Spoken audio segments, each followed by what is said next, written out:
Hi అండి, నమస్తే. Welcome back to Ganasri recipes. ఈరోజు మన రెసిపీలో ఆలు మిర్చి బజ్జీలు ఎలా ప్రిపేర్ చేయాలో చూపిస్తానండి.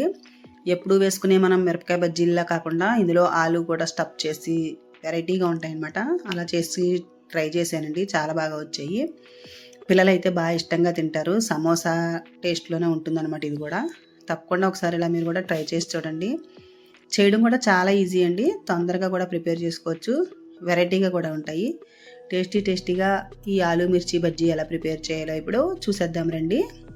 అలాగే ఫస్ట్ టైం నా ఛానల్ చూసినట్లయితే గణశ్రీ రెసిపీస్ ఛానల్ సబ్స్క్రైబ్ చేసుకోండి, పక్కనే ఉన్న బెల్ కూడా యాక్టివేట్ చేసుకోండి. ఇప్పుడైతే మనం వీడియోలోకి వెళ్ళిపోదాం రండి.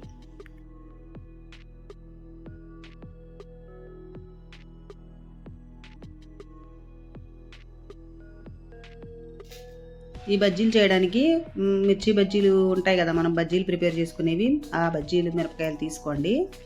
అలాగే ఒక 3 బంగాళదుంపలు ఇలా ఉడికించి మ్యాష్ చేసుకోవాలి, లేదంటే తురుముకోవాలి, అంటే పేస్ట్లా చేసుకుని పక్కన పెట్టుకోవాలి. మిర్చి బజ్జీలకి ఎప్పుడు కూడా కొంచెం కారంగా ఉండే మిరపకాయలు అయితేనే బాగుంటాయండి, మరి చప్పగా ఉన్నా సరే బాగోవు కదా. లైట్గా కారం ఉంటే టేస్ట్ బాగుంటాయి. ఇలా తురుముకున్న బంగాళదుంపలోకి 1 టీ స్పూన్ కారం, అలాగే ఒక 1/4 టీ స్పూన్ ధనియాల పొడి, 1/4 టీ స్పూన్ జీలకర్ర, సోంపు పొడి వేసుకోవాలి. అలాగే సరిపడినంత సాల్ట్ వేసేసుకుని పైన నిమ్మరసం కొద్దిగా పిండుకోవాలి, మరి ఎక్కువ అవసరం ఉండదు. కొంచెం టేస్ట్ కోసం నిమ్మరసం కూడా వేసుకుని ఒకసారి అంతా కలుపుకోవాలి. ఇలా మసాలా అంతా ఇందులోకి మిక్స్ అయిపోవాలన్నమాట.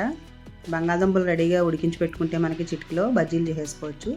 ఇలా మిరపకాయలకి ఒక పక్కన ఘాటు పెట్టుకోవాలి. గింజలు ఏమీ తీయాల్సిన అవసరం ఉండదండి, పెద్ద కారంగా ఏమీ ఉండవు, కానీ అందులో ఉండడం వల్ల టేస్ట్ బాగుంటాయి. చాలామంది అయితే గింజలు తీసేసి స్టఫింగ్ పెడతారు, నేనైతే ఇలా గింజలతో ఉండగానే స్టఫింగ్ పెడతానమాట. ఇలా కట్ చేసి పెట్టుకుని బంగాళదుంపల ఈ మసాలా ఉంది కదా, ఇందులోకి స్టఫ్ చేసుకోవాలి. మామూలుగా బజ్జీలకి అయితే వామ్ కారం పెడతాము, ఇందులో అయితే ఆలు పెడతాం అనమాట. ఆలుతోటి తయారు చేసిన కారాన్ని పెట్టుకోవాలి. మొత్తం ఇందులోకి ఎంత పడుతుందో అంతా కూడా బాగా స్టఫ్ చేసుకోవాలి. హాట్ ఇష్టమైన వాళ్ళకి ఇవి చూస్తేనే నోరు ఊరిపోతుందని నాకైతే తెలుసు. ఇలా వెరైటీగా ఒకసారి ఆలుతో చేసి పెట్టండి, చాలా బాగుంటాయి. పిల్లలే కదండి, పెద్దవాళ్ళు కూడా బాగా ఇష్టంగా తింటారు. ఈ వర్షాకాలంలో ఇలా వేడివేడిగా మిర్చి బజ్జీలు వేసుకుని తింటే సూపర్ ఉంటుంది. అందులో కొంచెం కారంగా ఉంటే ఇంకా బాగుంటుంది. మిరపకాయలు అయితే ఇవి అంత ఎక్కువ కారం లేవని చెప్పి నేను ఆలులో కొంచెం కారపొడి వేసాను. అదే మిర్చి కొంచెం కారంగా ఉంటే కారపొడి అయితే వేసుకోక్కర్లేదు. ఇలాగా అన్ని మిర్చీల్లోనూ స్టఫ్ చేసి పక్కన పెట్టుకోవాలి.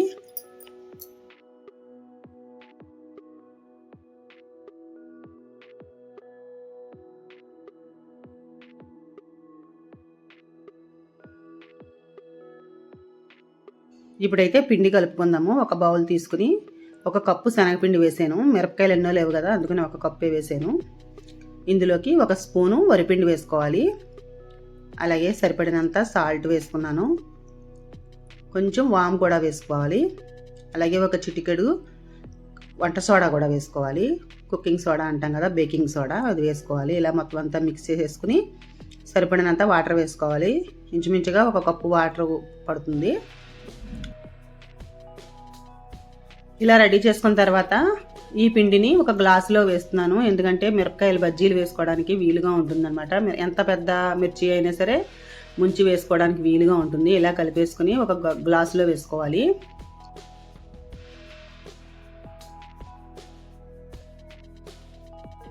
ఈలోగా స్టవ్ మీద కడాయి పెట్టుకుని ఆయిల్ వేడెక్కిలా చేసుకున్న తర్వాత ఇలా మిర్చి తీసి గ్లాసులోకి ముంచితే మనకి ఎన్ని కావాలంటే అన్ని బజ్జీలు ఇలా వేసుకోవడానికి వీలుగా మొత్తం మిరపకాయ అంతా శనగపిండి పడుతుంది అనమాట.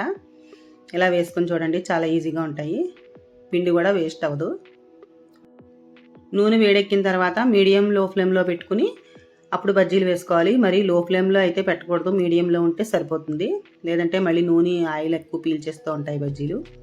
ఇలా మీడియంలో పెట్టుకుని హైలో పెట్టుకుంటూ బజ్జీలన్నీ వేసుకోవాలి.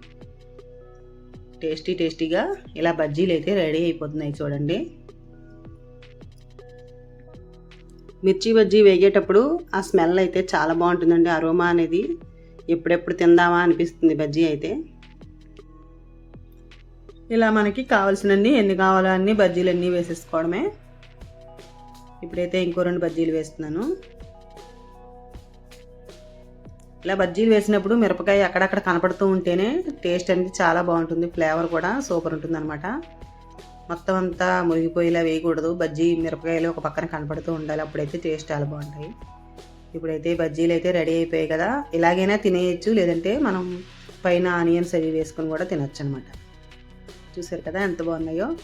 పిల్లలైతే చాలా ఇష్టంగా తింటారండి ఇటువంటివి, ఒకసారి మీరు కూడా చేసి పెట్టండి. ఇప్పుడైతే ఇలా గార్నిష్ చేసుకుంటున్నాను. ఒక ప్లేట్లోకి తీసుకుని పైన వేయించిన పల్లీలు అలాగే ఆనియన్స్ అన్నీ వేసుకుంటే బాగుంటాయి, లేదంటే ఉత్తినే ఇలా కూడా తినేయచ్చు.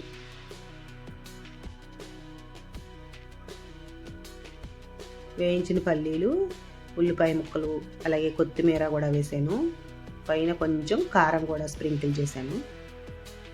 ఇలా తింటుంటే మధ్య మధ్యలో ఇవి కూడా తింటూ ఉంటే చాలా అంటే చాలా బాగుంటాయండి. వీడియో నచ్చిందని అనుకుంటున్నాను మీకు. తప్పకుండా మీకు నచ్చితే లైక్ చేయండి, మీ ఫ్రెండ్స్కి రిలేటివ్స్కి షేర్ చేయండి.